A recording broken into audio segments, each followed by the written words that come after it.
latest today. So today. There is though, isn't it? What do you mean? Mark, I'm an Oldham fan. You absolutely destroyed my childhood. Oh, it's coming. Oh! There we go, Shan.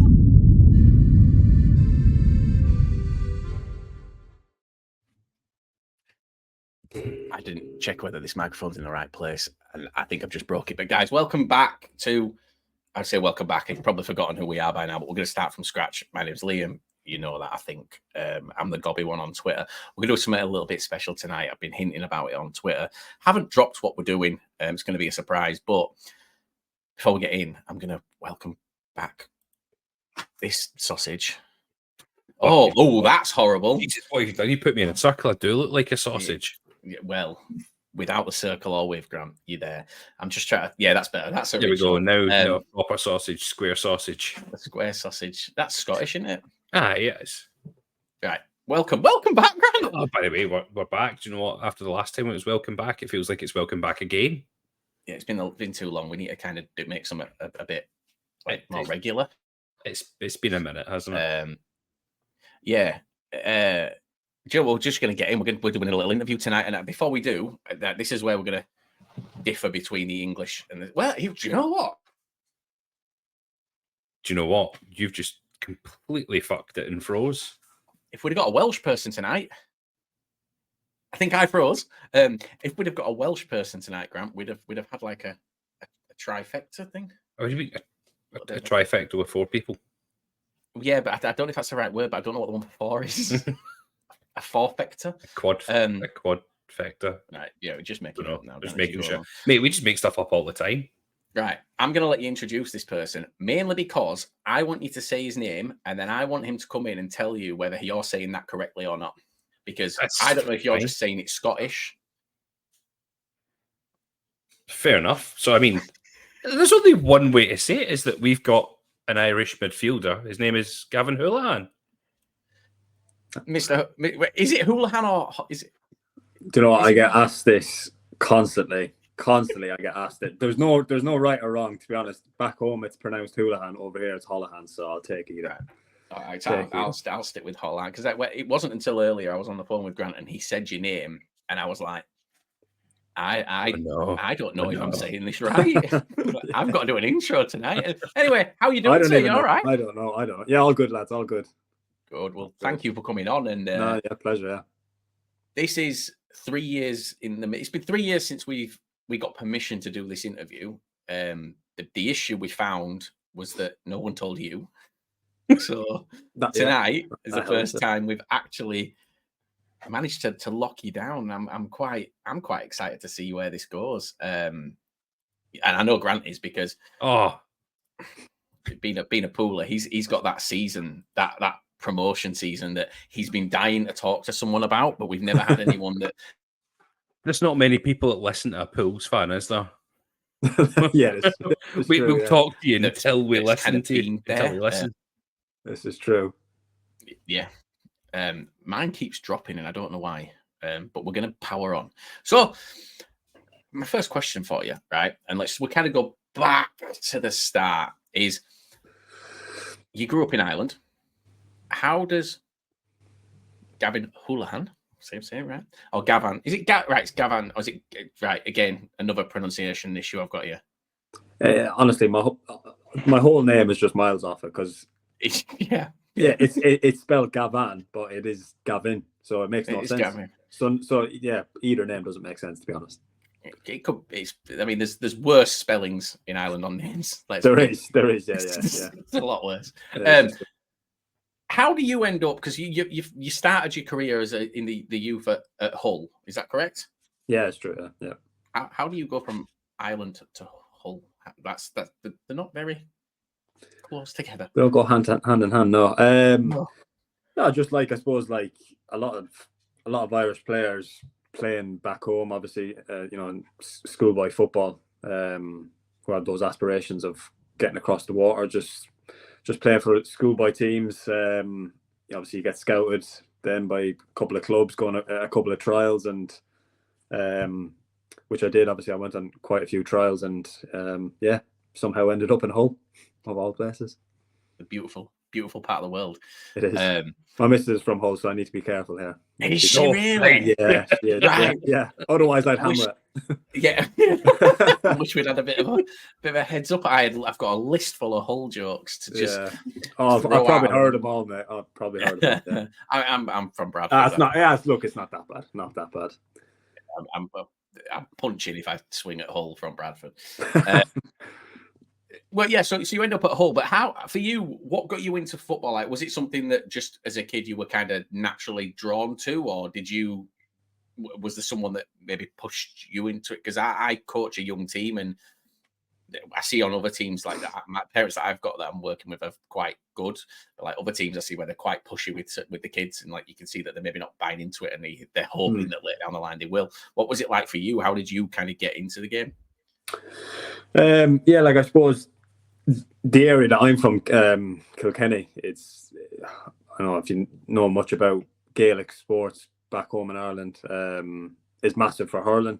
Hurling's like obviously one of the main Gaelic sports. So it was massive for that. So I suppose Kilkenny wouldn't produce they produce more hurlers than they would actual footballers. So I was kind of like a bit of an enigma. I was kind of looked upon differently like that. I wasn't now, even though I did play a good bit of hurling when I was younger, but football was always just the path that I wanted to go down. And I suppose it was just my mother and my brother, obviously I'm really close to, and I suppose they were massive football fans, and they've kind of guided me throughout my career and kind of pushed me into it.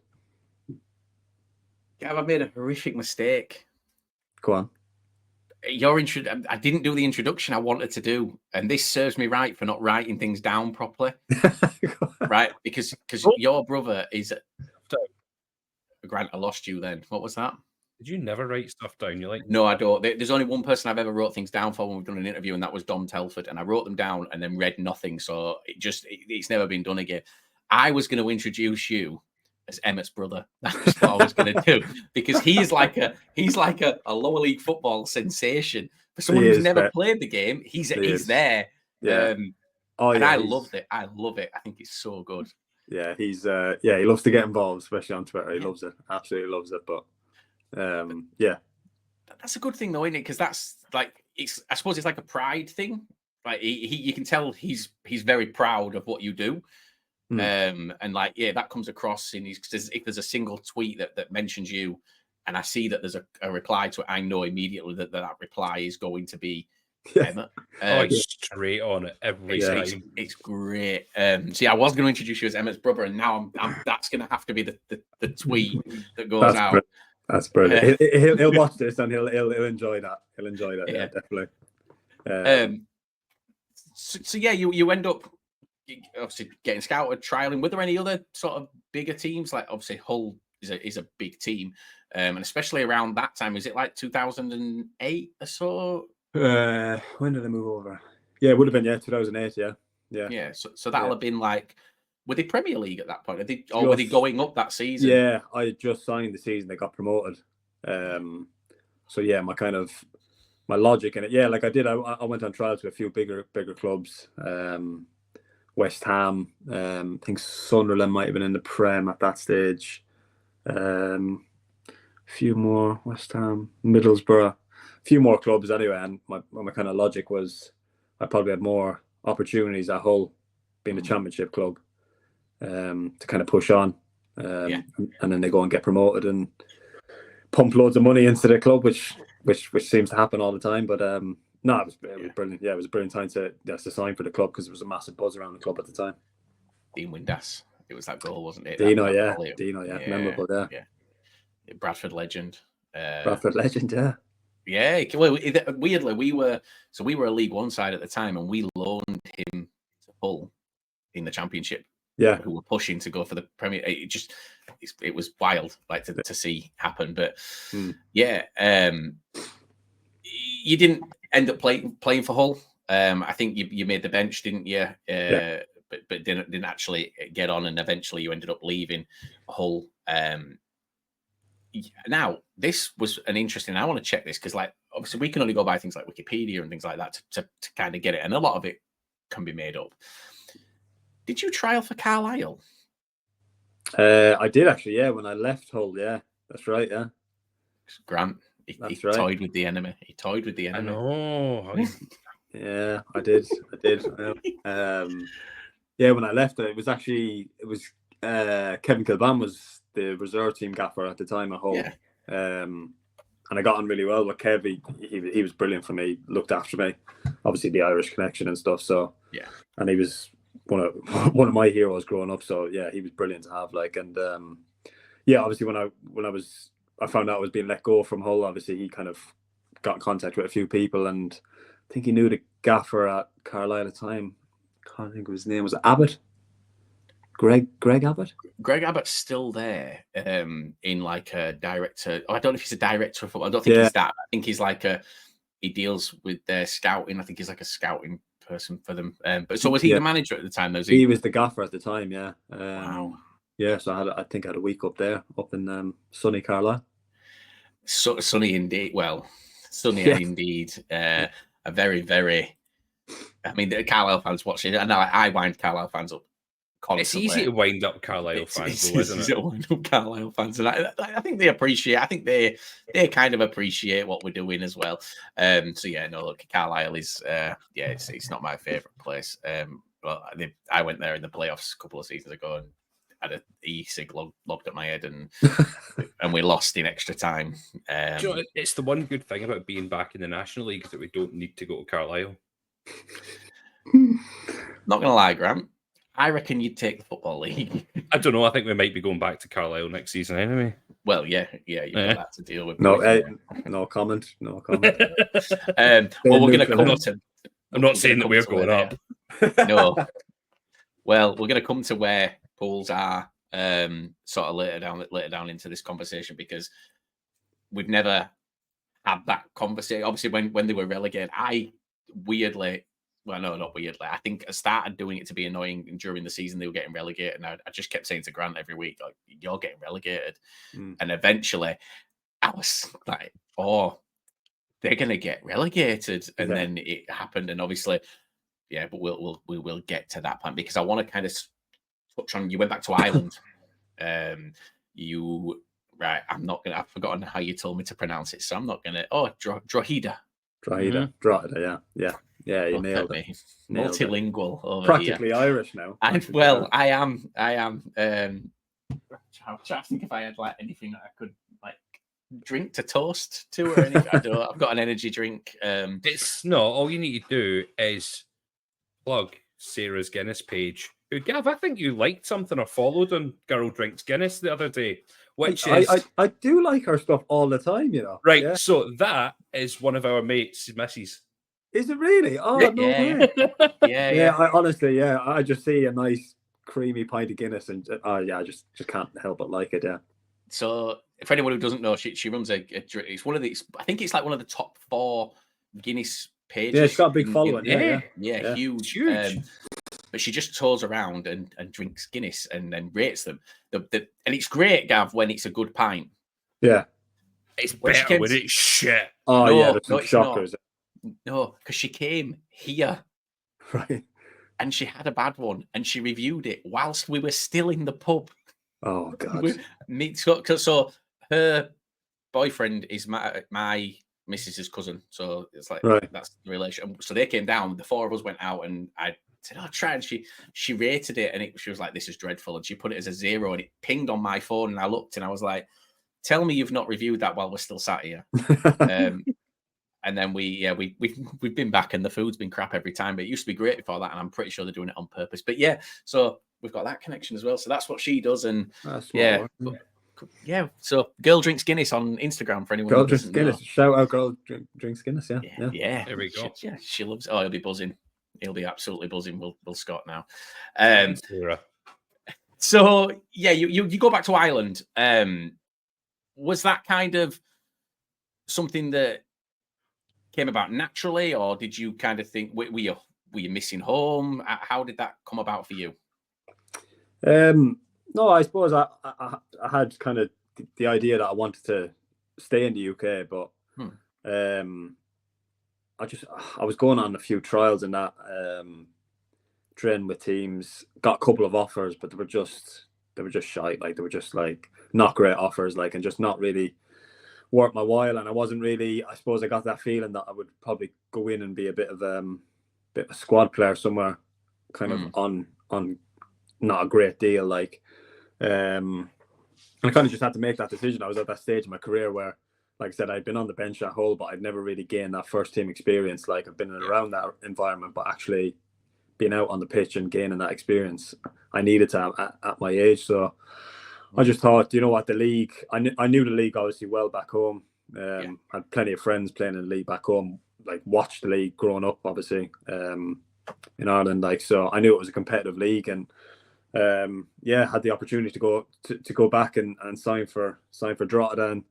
That, you know, I think that really kind of kick-started my career. I kind of had to I looked at it as kind of taking a step back to take 2 steps forward, and that's kind of ultimately what it ended up being, because it kick-started my career, I felt, anyway. It's a risk, isn't it? Because you could have taken that. I didn't want to say a step back because I don't want it to sound insulting, but at the same time, like, I get what you're saying. Like, when you're growing up in Ireland, if you want to play football, you want to come across to the UK because you know, there's the money, there's the fame, it's everything that comes with football.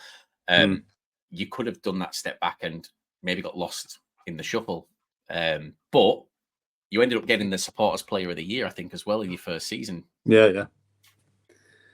Grant, what were you? I was going to say it's kind of common knowledge how well scouted the Irish League is, though, as well, within the Football League, within the National League. There's always players coming over all the time. Yeah, no, well. Definitely. Yeah, and it's getting stronger and stronger back home, which I think now is kind of attracting bigger clubs in the UK. You know, more so like Championship clubs and Premier League clubs to come and pick the best of the bunch.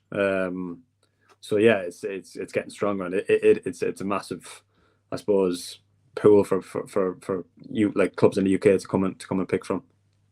It's a different schedule as well, isn't it? The league runs from a different time, and that was kind of we signed Kieran Kelly. We brought him over to Bradford, but because he'd not played for a while because the league had ended. Yeah, even though we signed, you've kind of got to wait to get back up to speed, because if there is a step up between the Irish leagues and the EFL, you've got that anyway. But then if they've not played for a few months, so that was kind of something that took me a while to understand when we started looking over Ireland, things like that. But you know, there's some very good players coming about, and I follow quite a few Irish football like blog pages and things like that, and just read what they're putting out, and it's good. I have I've quite enjoyed watching it as well, because the fans over there are a little bit mad. Crazy, you can, yeah. They get away with more that we do. Health and safety ain't a thing over there.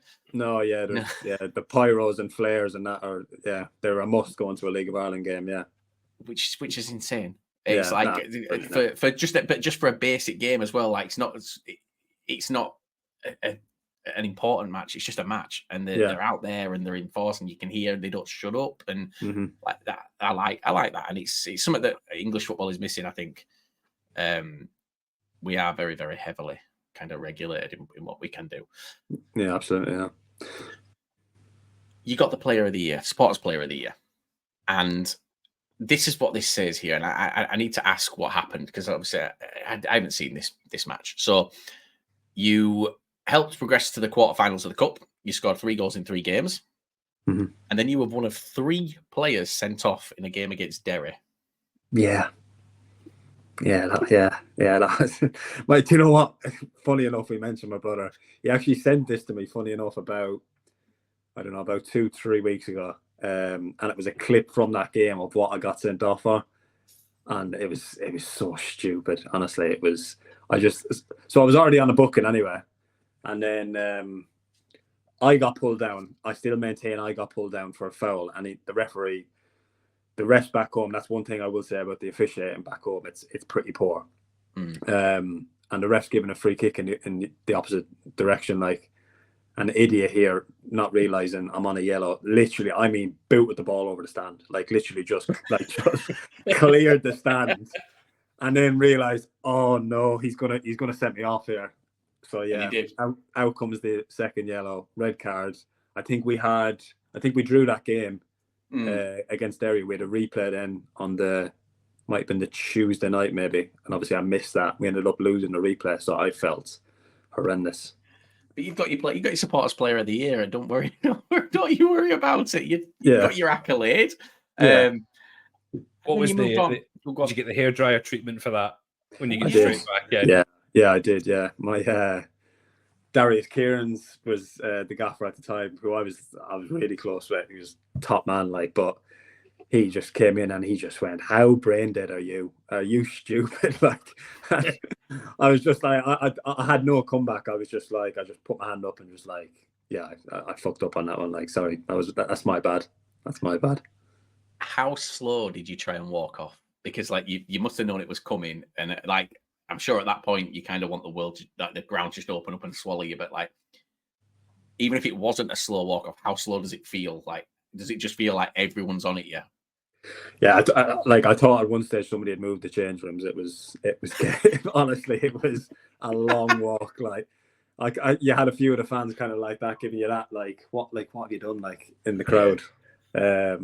I know, but look, the Drogheda fans were brilliant. They still stuck behind me and still supported me then for the rest of the season, and I still ended up having a decent season after that. So that was the positive, I suppose. And that got you your move to Cork. That's right, yeah. Which I know is very far south. It is very, very far south. Yeah, but it's a beautiful part. It's a beautiful part of Ireland. I've been there. I have been there once, and yeah, it's a very, very nice part. It's got an airport. Which is massive in Ireland, because we only have basically two main airports, and one's in Cork, one's in Dublin. Yeah. See, I know everything. Me, I'm learning. You spent 2 seasons at Cork, didn't you? Yeah, that's right. Spent 2 seasons there, and that's where you ended up winning the cup. So the same cup that you kind of had that previous thing with you. Then you had your little redemption arc. You ended up going on and winning it. True, How was that for you? Because you'll have only been 25, 26 at that point. Oh, I've been I probably would have been younger, maybe 24, I'd say. Yeah, when I was at Cork. Yeah, so I had two years there and absolutely loved it. Brilliant city to be in, and the club at the time there at Cork, I know they've gone through some struggles recently, but the club was on such a high at the time when I signed. We're getting big crowds for the League of Ireland, 6,000-7,000 at games, which was brilliant. So I absolutely loved it. Went there, made some unbelievable friends, unbelievable memories, and no more so than the cup final win, which was massive. We had actually lost the year before as well, which was obviously sickening. So we had lost to Dundalk the year before. So, and then we met them again then the following year, and I managed to get the job done and bring home a bit of silver. I think it was, well, I can't remember the years, but it was a long time since Cork had actually won anything. So that was massive to be a part of. And was the 2 things that you won there? Am I right in saying you won the cup, and then is it the President's Cup? Yeah, kind of like the League Cup, kind of basically. So is the other one the FA Cup, but the FA Cup, basically? Yeah, the FAI Cup. Yeah. So so won 2 cups. Obviously, never managed to get my hand on the league. We finished runners up 2 seasons in a row to Dundalk, but again, Dundalk were a team who were absolutely flying at the time as well. They were playing in the Europa League and stuff, had a lot of backing and financial backing and money being pumped into the club. They had a serious team there at the time, so I suppose there was no shame in that. No, not at all. The next team I can pronounce. Thank you, Mr. Ed Sheeran, for doing that for me. I would have thanked the Pogues, mate, but why did the Pogues do? Galway. But is that in that one song? Yeah. They mention it in that one song that I know. I know two Pogues songs. Yeah, I do know 2 Pogues songs. Did you? Here's one for you. Which EFL? This is for both of you. You might know this. You might not. Which EFL club is Dirty Old Town about? Well, Salford. It's about Salford. It is. I knew that. And if you've been at Salford, you'll understand why. You'll understand where the name comes. No, I love it. I was, we did some commentary there, and I was like, "Is this the Pogs?" Like, I'm sure they play it, don't they, before the games? Yeah. So Salford is the dirty old town, which is weird because it's a city. Never got to the bottom of it, but I'm guessing dirty old city didn't sound as good. Yeah, maybe. You went that. How long were you at Galway for? Because I don't think it was a full season, was it? Or was it a full season? Yeah, no, it was. Yeah, just one season I had there. Yeah, I'd left Cork and then went up to the West. I don't think anyone does. No one pay attention to Galway because they didn't really. There's no write up for you here on this. It just says you scored your first career hat trick, and that's all it tells us about your time there. Yeah. Well, I suppose that was probably the highlight there. Yeah. To be fair, it was a tough season. That we actually ended up getting relegated, which there was a bit of controversy in it because it was the one season they basically changed it from 2 teams who used to be relegated to 3 teams, which obviously made it a lot more difficult because there's only 10 teams in the league. Yeah, if I'm right. So yeah, when they changed it to 3 teams who were getting relegated, it obviously made it more difficult. And yeah, unfortunately, we ended up being that last team, and we shouldn't have been either. I think everybody kind of says it to me, like when I go home and I'm speaking to people, like obviously still playing the league or fans in the league, saying like that's the best League of Ireland team ever to be relegated. Like we had a serious team. We had an absolute shocker of a start and just couldn't. I don't think we won in the first 12 games or something like that. Yeah. But then I think towards the kind of like second half of the season, we had like the second best form in the league, but just couldn't make up the ground. Unfortunately, yeah, ended up getting relegated, which was a sad way to kind of end things there. But again, I love my time. Like unbelievable city, lovely place to live, and met some great people as well. Like, I think that's the thing, isn't it? Like, there's not really any bad places to be over there. Like every club that you could sign for, the cities, the towns, they're all beautiful places. And like that's like when I went over there, I went over there for work, and it was literally like, it was so different because everywhere that I went to was completely different, but they were all great in their own like unique way. I loved it. So I can understand why. But yeah, what was the reaction like that season when it was changed to being 3 teams that were being relegated rather than just the 2? How did all the clubs respond to that? Because I'm a massive advocate for League 2 being 3 down, 3 up, 3 down on it. Yeah. So what was the reaction like to the clubs at that point when you changed to that? Yeah, I think from what I remember, like a lot of clubs weren't happy, and I think I'm sure there was some sort of kind of vote that went on to try and get it kind of changed back to the original. I still to this day don't really understand why they changed it, because I'm sure the season after they changed it back again to 2 teams, it just made no sense. It was literally just the one season. As far I could be wrong, I could be corrected there, but yeah. And I remember thinking it was like when it was changed to 3 teams, the fact that there is only 10 teams in the league, it was going to make it not like a foregone conclusion or anything like that, because we didn't expect it to be anywhere near that at the time. But for everybody else in the league who weren't the kind of the big spenders in the league or whatever, it was going to make it difficult. And obviously there was a few teams who were fighting it out to kind of stay up that year. That must leave a fucking foul taste in your mouth if it was only one season, if it's 3 that went down. Yeah. Literally, and then you go down, and then that's like you've got to go in the top 2 to go straight back up. Yeah, look, to be honest, that's probably as much as I love my time, back playing in the league back home. That's still something that really kind of stings and doesn't sit well with me. The fact that we ended up getting relegated, and because it was a great club, great, like the fan base, brilliant as well. Some great people working at the club and that. So that was that was probably the only real stain on my time playing back home. Well, that's kind of a question that I wanted to ask, not about that, but when you talk about like that being the real negative, there's also the Europa League qualifying for when you were at Waterford, and because the club was new, you couldn't qualify, even though you did qualify.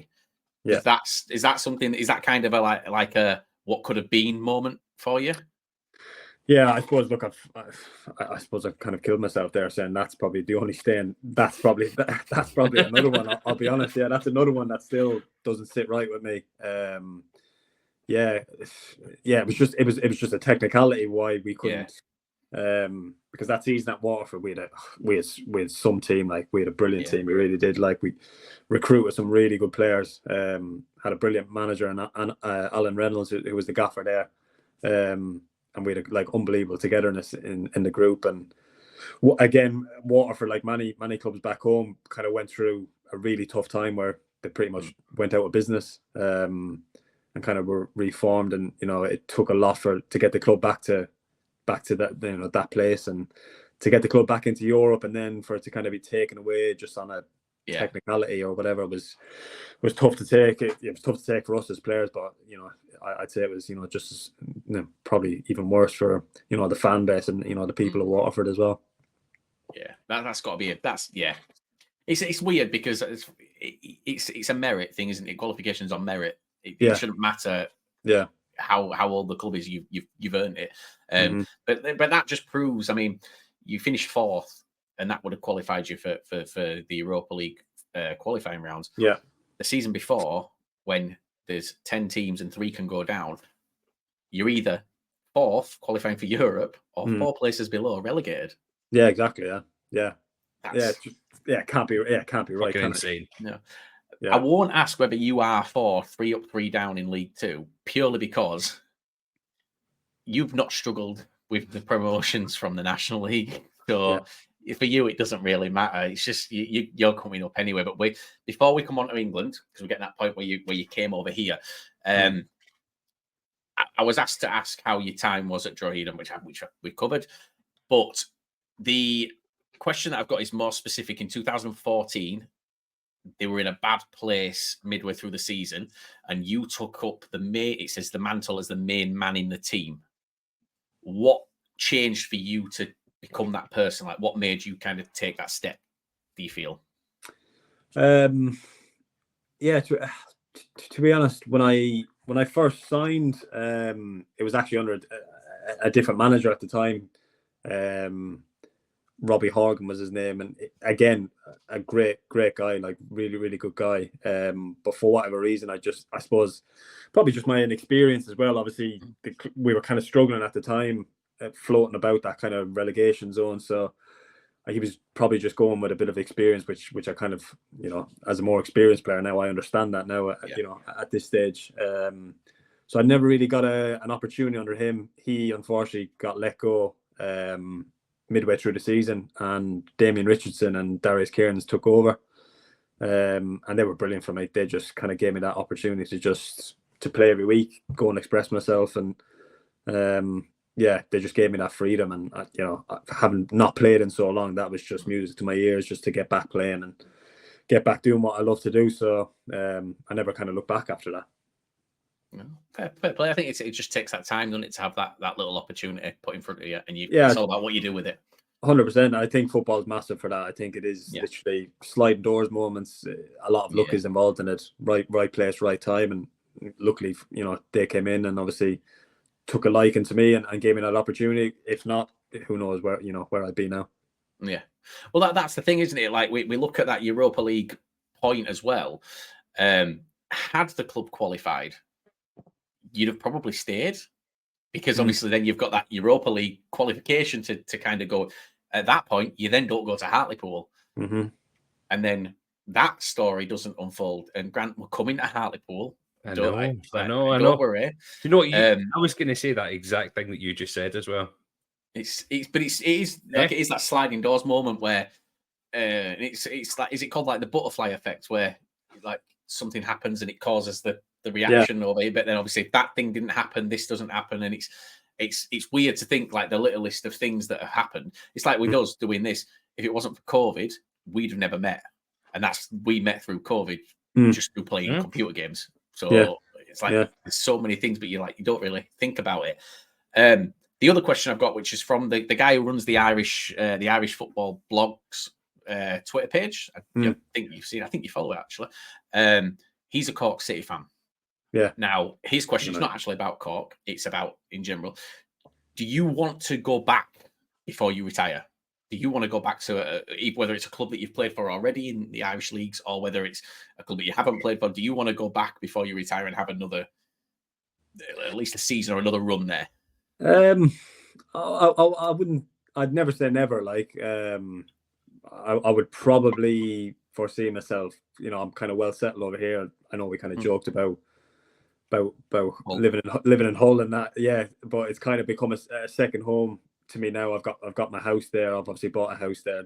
You know, the missus is from there. I've got a lot of close friends and stuff there now. So, I'd probably, I would never say never, because you never know what opportunity might come up, and it might be something that kind of tickles your fancy. But I would probably see myself maybe finishing off here. But like I said, never say never. Something might come up, and I might think I can't really turn it down. I didn't know you had a house in Hull. Yeah, we could have done this in person.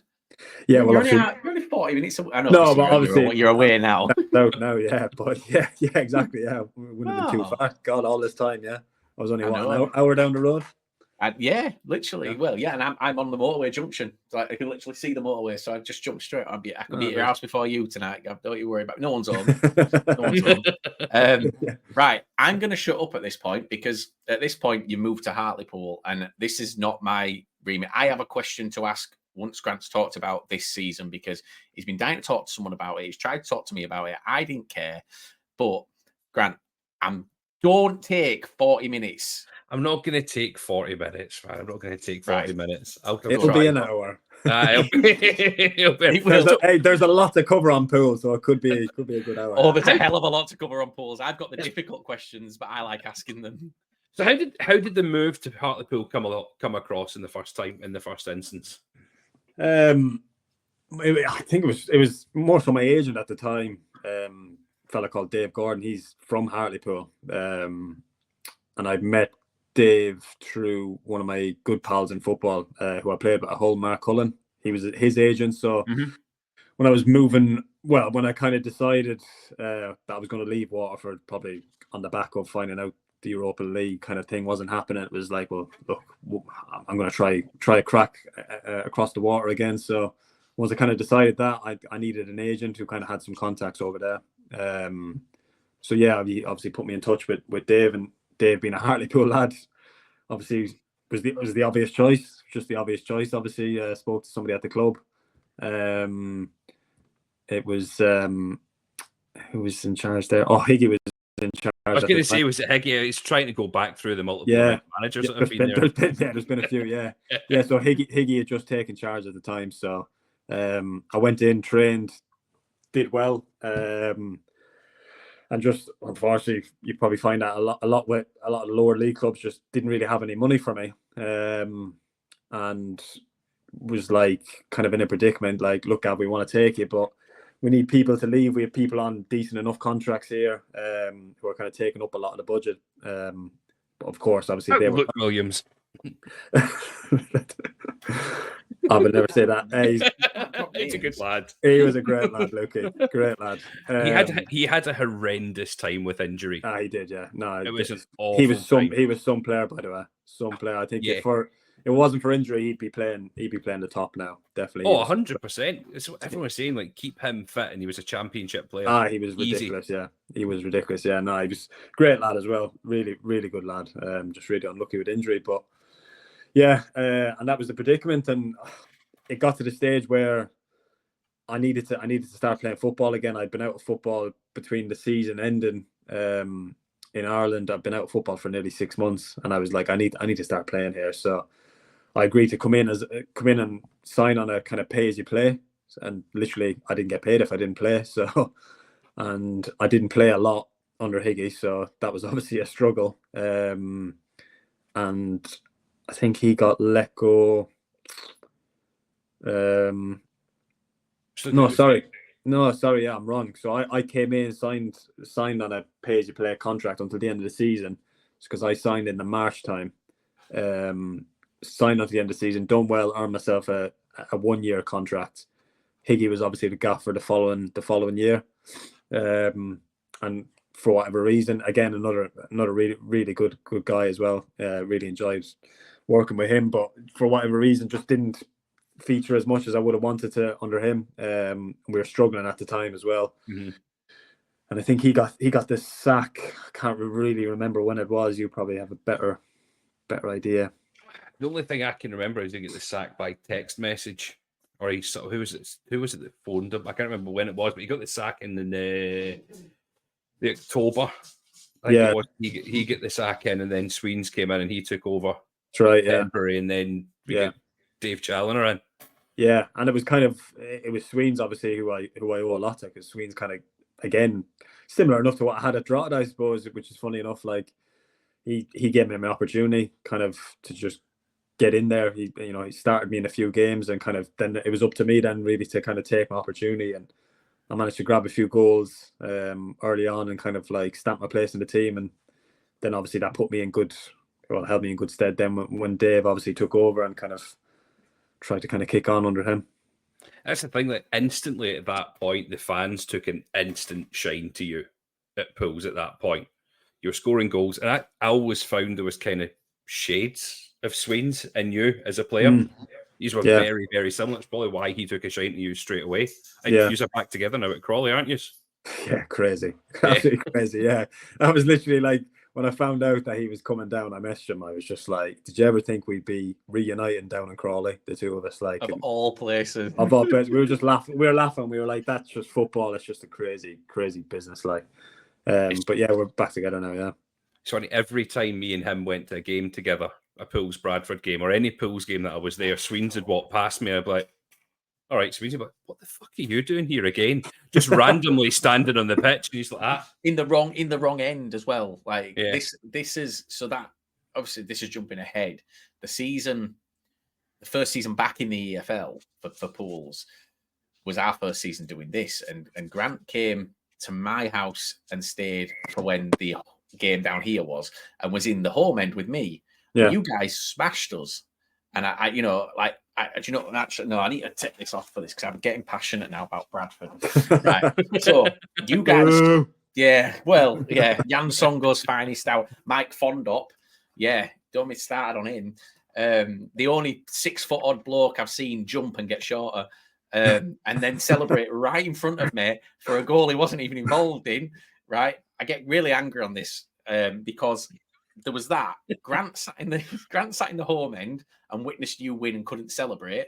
Then when we went away, I sat in the home end with Grant and we beat you 2-0.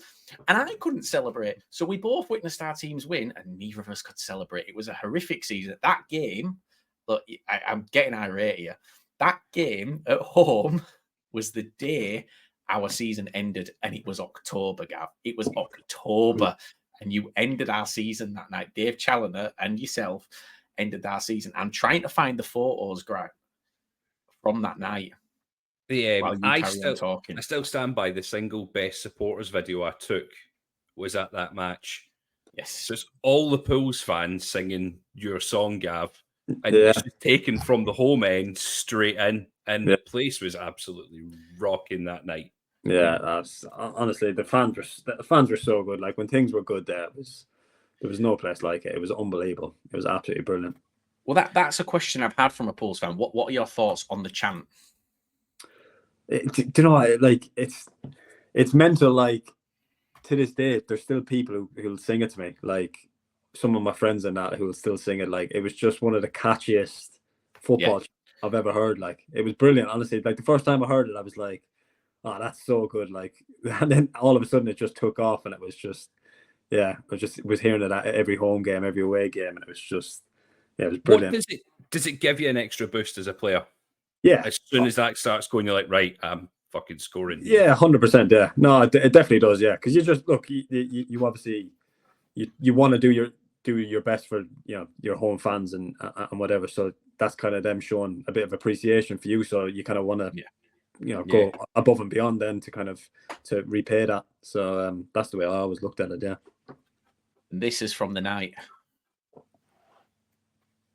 Oh, no way. Yeah. No way. That is from the night. That is from the night. My God, I've got hair on my head there as well. Yeah, I've got hair on your head there. That was after COVID when you had Grant was one of those people that had the meltdown a week into COVID and shaved all his hair off. No way, yeah. Was it 3-1? Yeah, Tuesday night, yeah. 3-1. We don't want to talk about it, if I'm honest with you. My mate Cully got 2, yeah.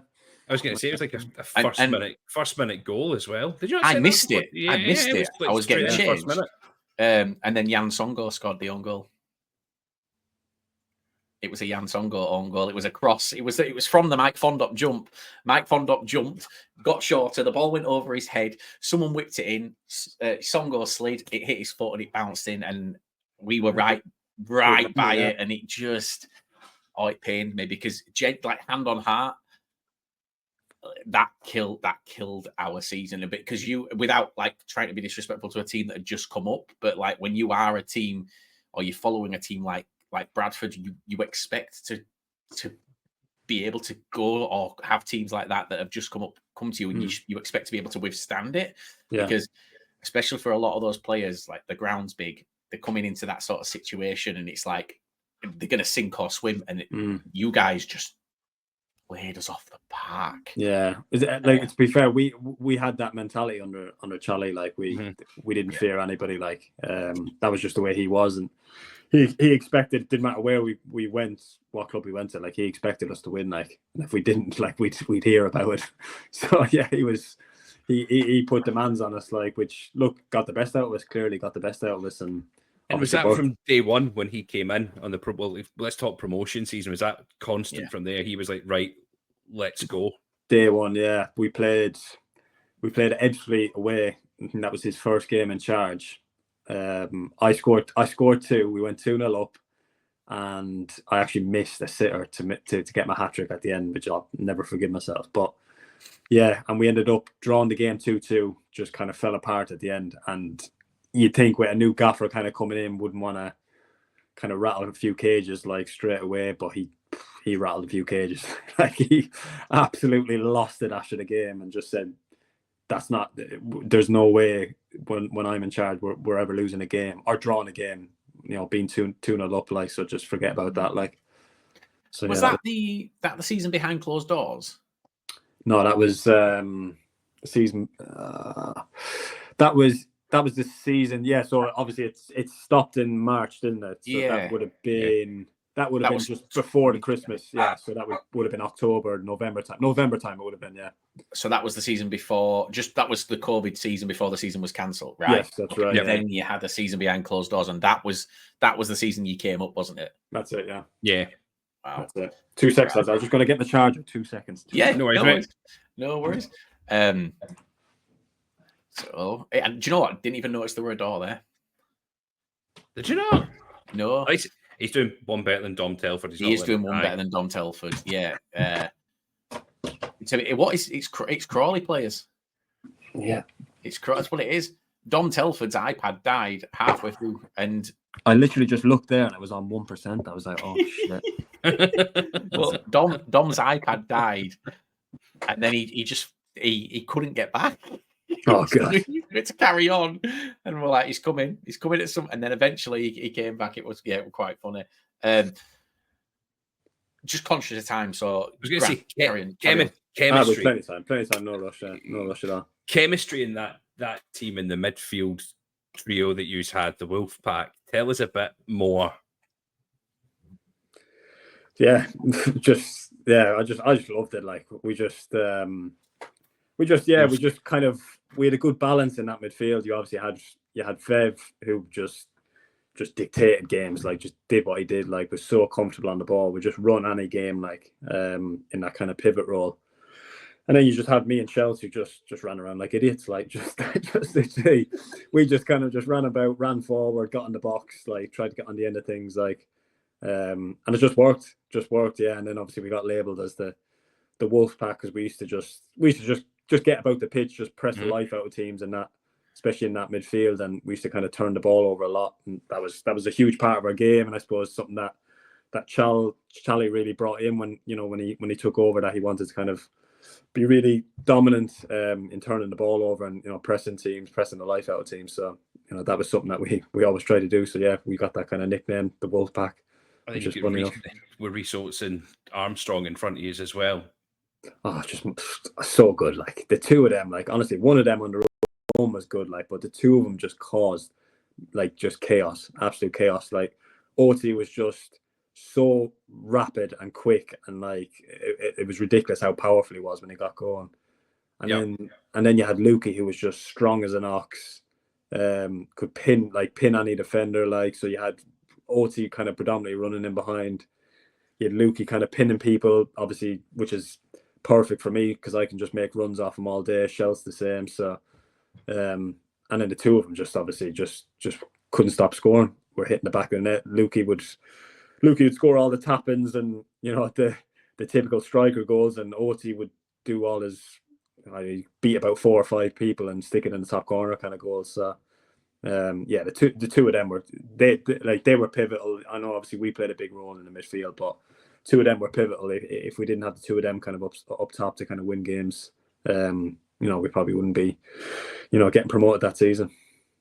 So when we go into the playoffs, obviously it's a long route through the playoffs in the National League. Where was confidence sitting at that point?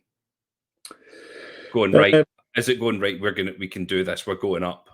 Yeah. Like I personally just kind of had that belief, and I suppose a lot of the boys did, like, because we'd had some big results, like, kind of early on in the season, where it got to the stage where it was like, we don't need to be fearing anybody, and we knew we were going to obviously have to do it a pretty difficult way. I think we had the home game to Bromley, which I suppose, look, a home game you'd always fancy yourself, but Bromley were a difficult team to play against, big, strong, physical team. So we had to get through them first, and then it was away to Stockport, which was obviously a big ask as well. But I just had that kind of belief in the group that that we could do it, like.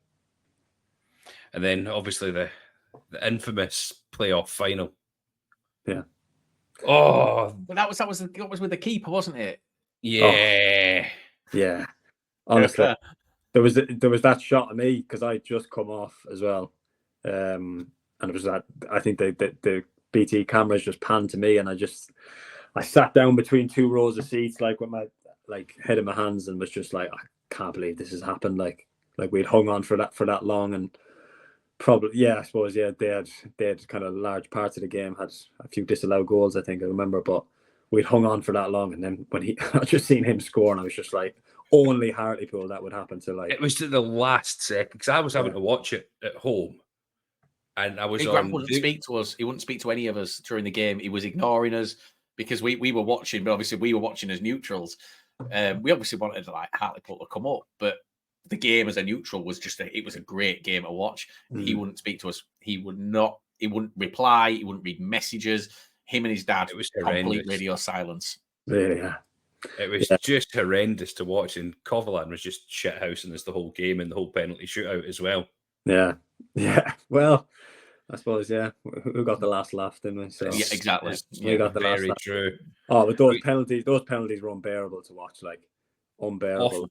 Oh, like, I kind of, obviously, because I was off the pitch at the time, I got that fan's perspective, like, of not being in control of it, like, and just literally watching it, and I've never been that nervous in my life, like, never. It was horrendous. But then that save, hearing the ping of the ball against the woodwork, I still hear the commentary now. My brother, again, like, I'm keep bringing him up again, but he just send us, like, he'll send it to me, like, every so often, like, and just the commentary was that Adam Summerfield, wasn't it? So his commentary was just perfect, like, just the perfect words at the right time, like, it was just, that was unreal. And then a party in Millennium Square. Oh God, yeah, that was some party, Jesus. That was not the best promotion party you've had. No, but, like, obviously because it was the COVID kind of era, and everything was kind of closed and not many places were open and stuff like that. We literally had nowhere to go, and we were like, we're not sitting in the hotel, like, and we just knew all the fans were down in Millennium Square. We'd obviously been sent videos and of just the fans just going nuts down in Millennium Square, and we were like, right, let's just get amongst it. So we just all jumped in taxis, probably still all in our kit and that, and we just like, let's just get amongst it, and we just got down there and just had some night. What's about, wasn't it?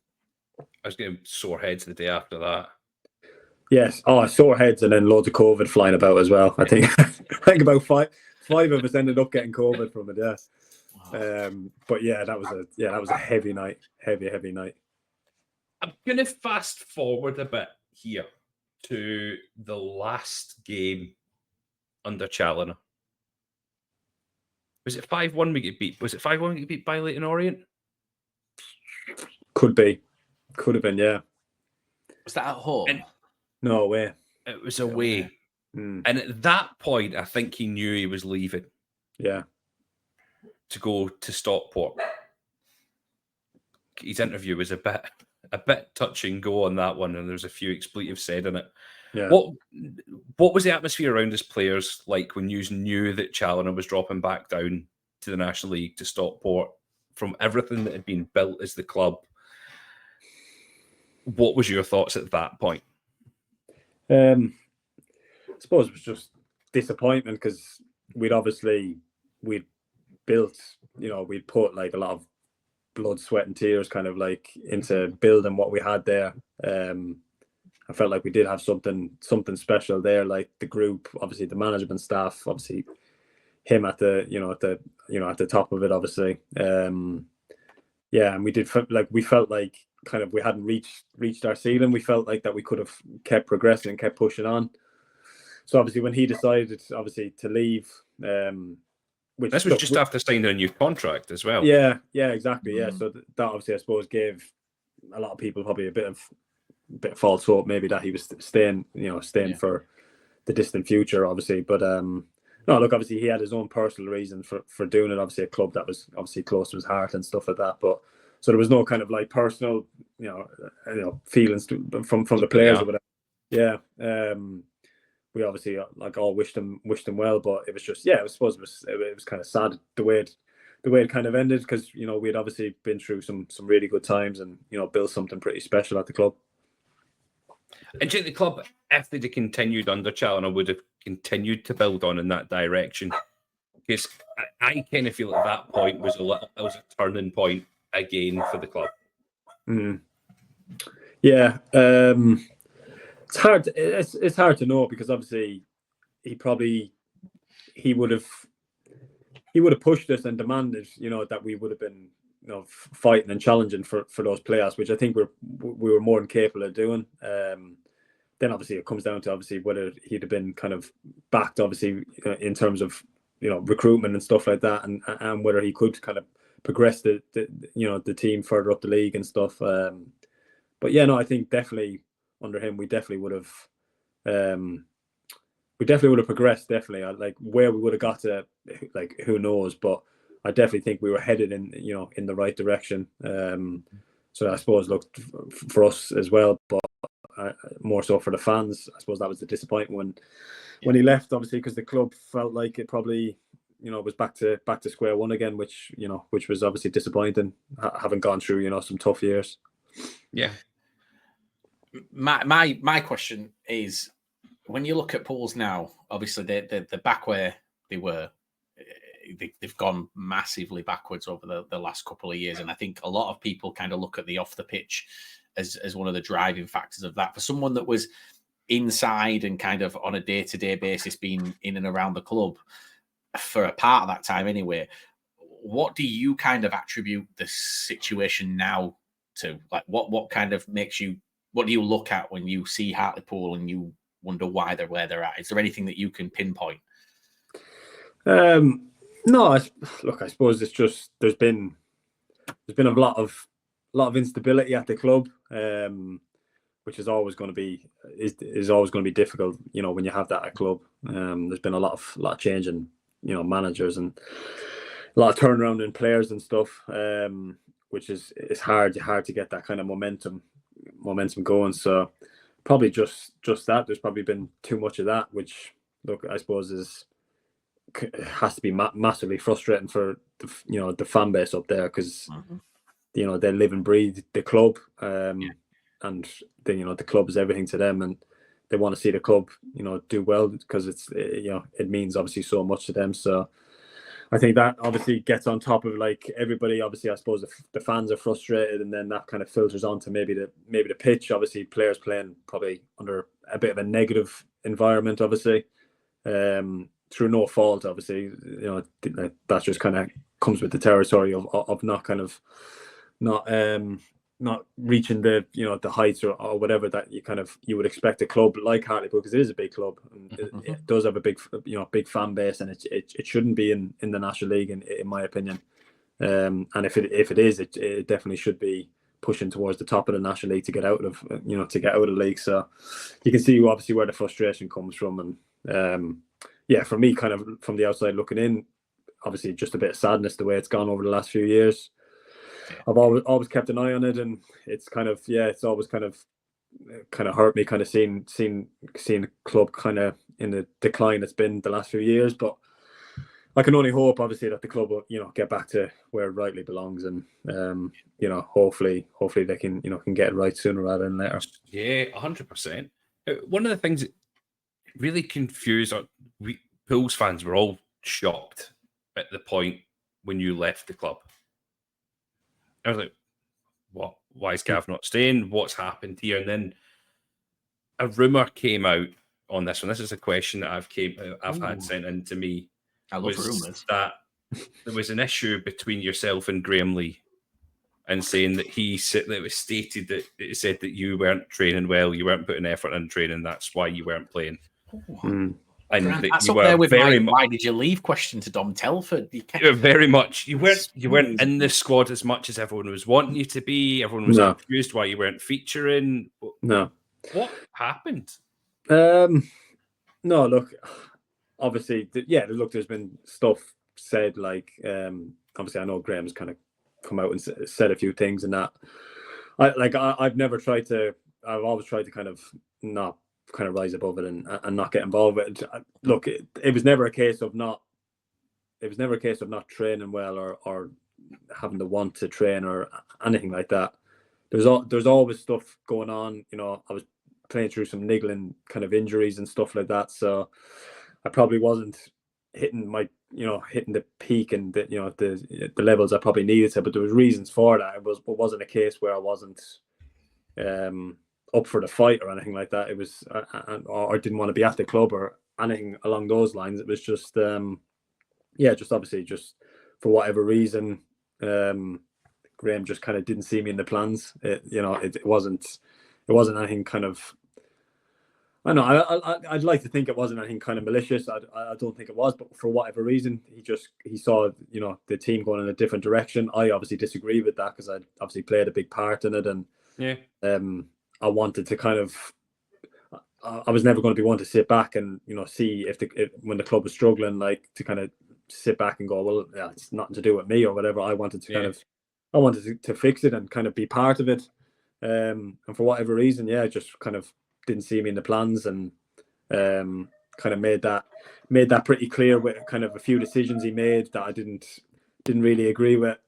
And then obviously we just came to the conclusion that it'd probably be best for me to to move on, and the opportunity came up at Grimsby, another big club, similar enough to kind of when I went to Pools, big club in the National League, kind of looking to get out. And obviously it was closer to Hull, obviously, where I was living as well. So it was kind of it was something I kind of couldn't turn down, but it was obviously with a heavy heart that I kind of had to take that decision. Yeah. He's muted. So it's my dog's barking in the background. He's been all right this whole time, and then he started kicking off the last couple of minutes. But I said the second me and Liam seen that you'd went on loan to Grimsby, we both went, Grimsby are going up in the playoffs. Yeah, but it was and it kind of, when it happened, the second one. So coming to Grimsby now. Before we get, I'm going to blast through Grimsby, because there's you became Mr. Big Goals at Grimsby. You scored some huge goals for Grimsby. But one question that's been asked by a Grimsby fan, and I don't know why he's asked this question, because I already, whether you answer it correctly or not, I know the answer to this question, and it's just going to hurt him. Which fan base is better, Hartlepool or Grimsby? I know the answer to this question, Gav. You don't have to lie to us. I know the answer. You can.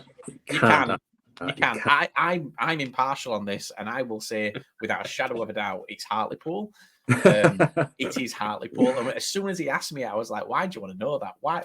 That's like asking your missus to compare you and her ex. Like, that's not what you do." Yeah. Yeah, that's it. That's the impossible one to answer, because I just look like I can't. I've said this in a few times, few interviews. Like, I count myself like unbelievably lucky that I've played for clubs like Hartlepool, like Grimsby, just unbelievable fan bases, just great support, great clubs. Yeah. And luckily I've been able to do well at those clubs, and the fan base has kind of taken to me. It was the same at Grimsby as it was at Hartlepool. The fans kind of took to me and could see that I was one who was always going to give my all for the club, and do everything possible to kind of help the club progress and move forward. So yeah, I absolutely love my time at both clubs. So that's an impossible question to ask. Like, both unbelievable support, like proper football fans. That's what I would say. They've got a shit mascot though, Grimsby. They've got it's just a bloke. It's just a man. Like, what sort of a mascot's that? It's a guy in a suit dressed as a person. Like, what? He's a mariner, whatever that is. So are 2/3 of people that live in Grimsby. Why don't they just get a bloke to just walk around? They need to dress him up in a suit of the person. Yeah, I'm going to get a text when this goes out from him with a load of abuse on, because another question from Grimsby. Obviously, you had the cup run and things like that, and it was phenomenal. I think did you score 2 against? Was it Southampton? You scored 2 penalties. Yeah, that's right. Yeah. Jesus, that's a nice little thing to hang your cap on, that, isn't it? Yeah, that night was probably one of the kind of peaks in my career, like one of the top nights in my career. Just a brilliant night all round, just a great occasion all round. Even just taking away me scoring the penalties, it was just the atmosphere was just ridiculous. We brought like 5,000 fans or something close to that. And I think it was a Wednesday night, maybe, could be around Tuesday or Wednesday night. It was a midweek game. Yeah. Literally to the other end of the country. Like, it was just, you came out and they all had the inflatable Harry the Haddocks, which was just, it was this surreal feeling. I thought I was tripping out. Like, it was just a weird feeling, just looking up and seeing all these Haddocks just being waved at you. But when you look at that, when you come out and you see that, and you see the fans that have travelled, obviously it's going to give you a lift. But at that point, do you look at that and think, we can't lose here? Like, no one expects you to win the game, really. No one expects any League Two side to go to a Premier League club and win. You guys couldn't lose. Whether you went out in that game, you had 5,000 Grimsby fans there to cheer you on, or whether you beat them, you still had. Nothing could go wrong for you that night. It was kind of made for you. Everything was a positive. Was that like, when you look at that, do you kind of just go, yeah, we've got this here. We're great.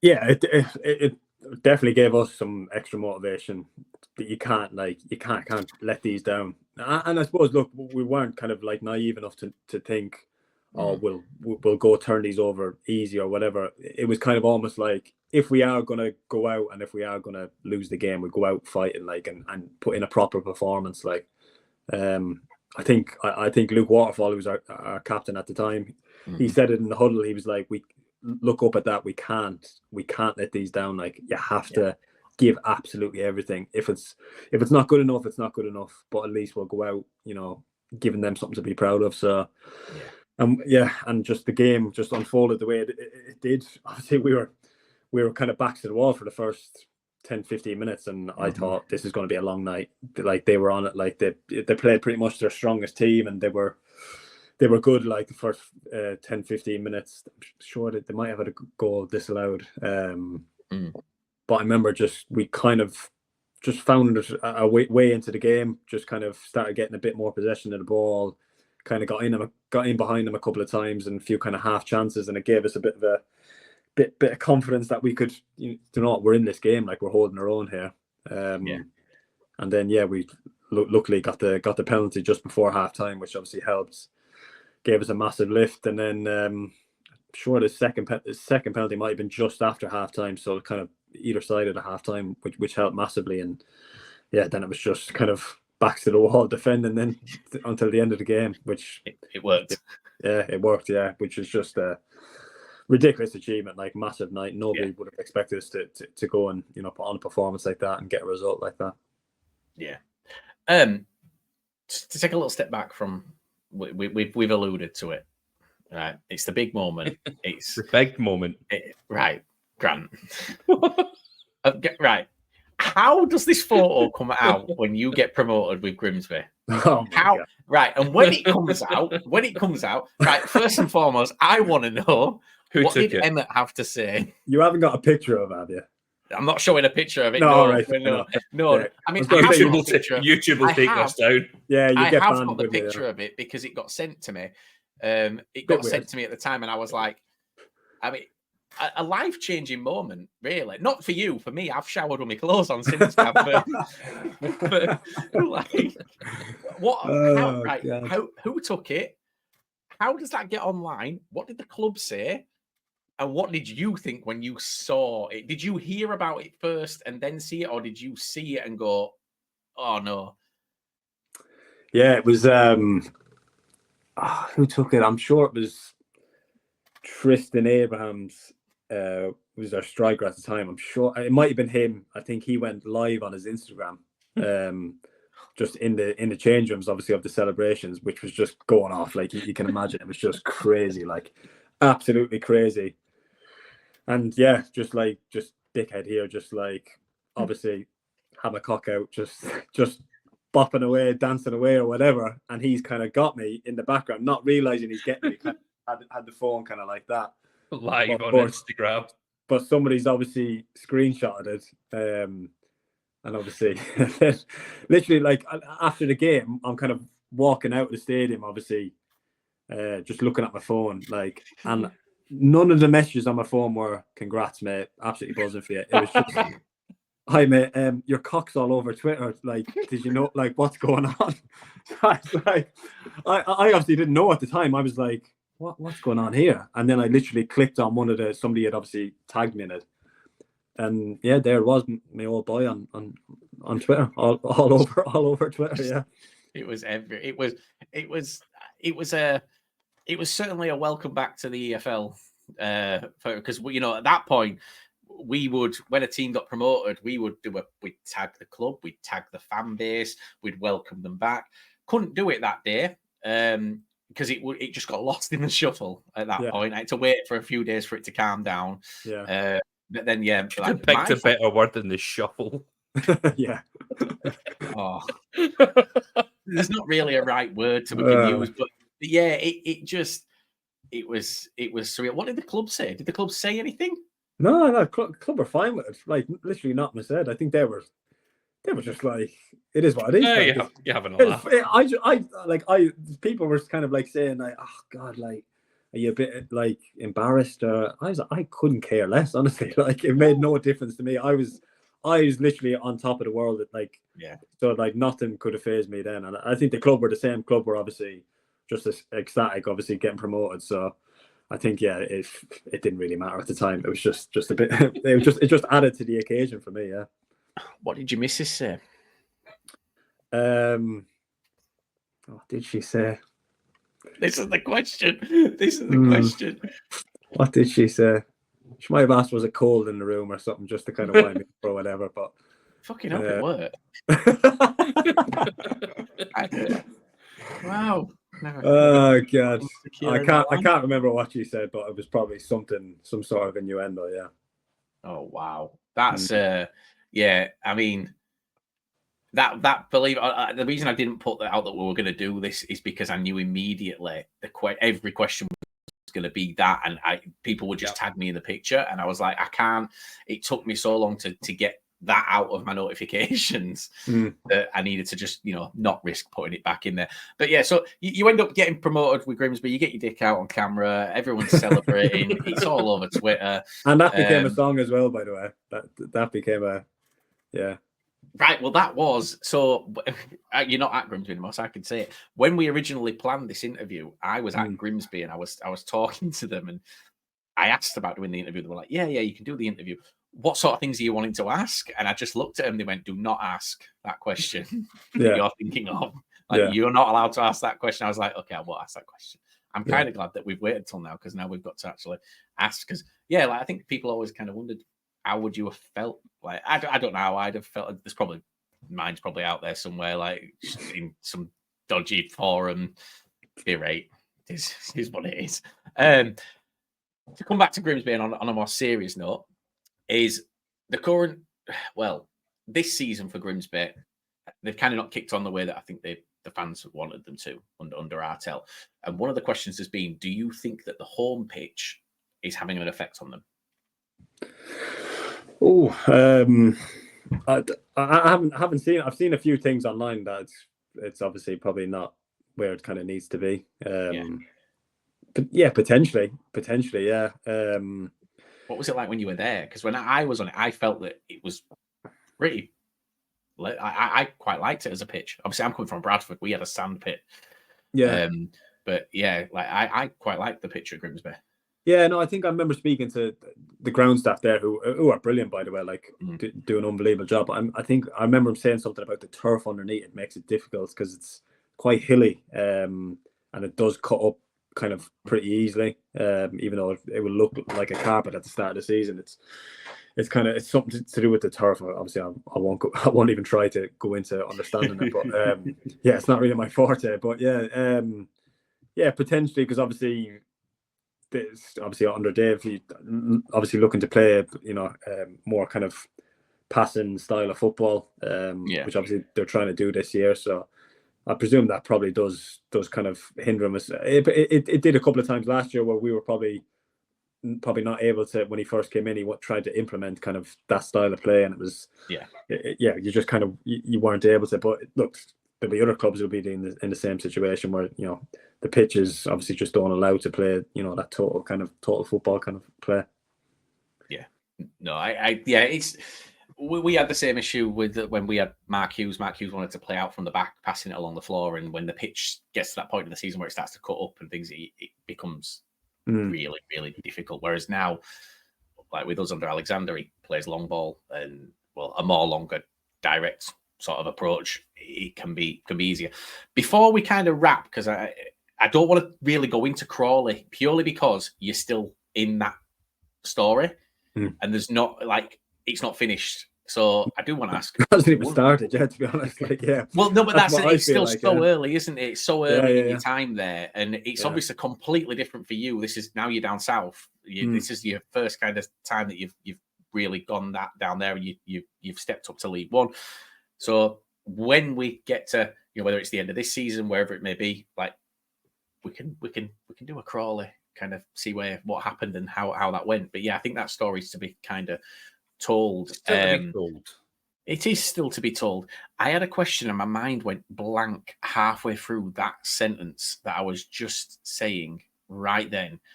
I can't form my shit. I've forgotten the question. But it's fine. I'll remember it for next time, or I'll message you later tonight and go, that question, by the way, was this.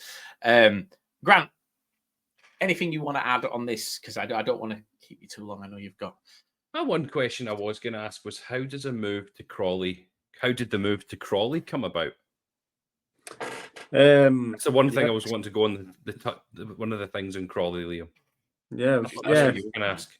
Yeah, I suppose just through my agent, kind of over the summer, obviously a free agent, so he's getting calls, obviously, from a few clubs, and just going back and forth with clubs, and Crawley was one that kind of came up, and yeah, it was just kind of one that like I'd never really kind of pictured myself. I was kind of settled kind of up north, obviously got the house up north and stuff like that. Mrs. is from there, so I was kind of settled up there, and I didn't really see myself moving down south. But when the Crawley thing came up, obviously it was a chance to play League One, and then kind of with the momentum that the club had built from the season before, and of course, obviously Scott Lindsay was a really kind of impressive kind of manager that everyone had kind of been speaking about. Obviously, I'd heard really good things about him.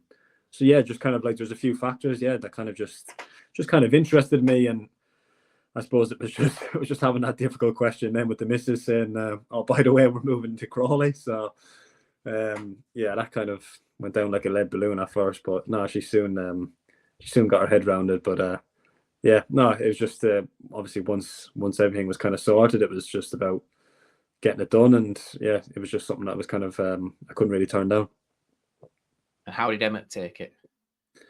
Yeah, he was buzzing. Yeah, he was buzzing. He was just like, look. To be honest, like, he's probably seen me at my very lowest, where I was without a club. When I've obviously got let go from Hull, and I was without a club for best part of 18 months, and he's seen me kind of signing on like the dole basically, like, and literally like skimping by where I didn't have a penny to my name basically, like, so he's seen me at my worst. So then, for me to obviously go and sign for a League One club, it just kind of showed kind of like where I've come from. So yeah, I think he was just obviously ultimately really proud, and and he's played a massive factor in that, as all my family and my friends have as well. Absolutely. Well, look, the Crawley story is to be told. Like you said, it's only just starting. Scott Lindsay, by the way, I know obviously he's moved on, but we'll cover that at another time. But like, I'll die on the hill that Scott Lindsay is a phenomenal manager. I've had this argument out with so many people. When he was at Swindon and he got bombed out of Swindon, like I said, he should have stayed.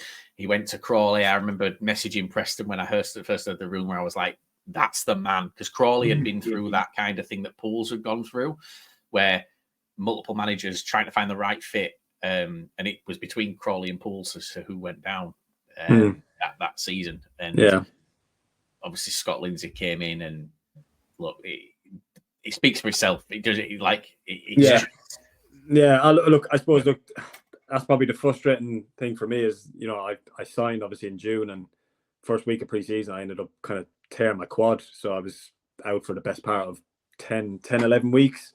So I never actually got to play for Scott, but even just working with him, just kind of obviously just watching his sessions and kind of like listening to him, his meetings and his attention to detail was different class. Like, probably the best, probably one of the best I've seen. Like, and there's no surprise he did what he did last year, with Crawley, because that was just, nobody saw that coming. Like, I think he was the only one maybe that probably saw that coming.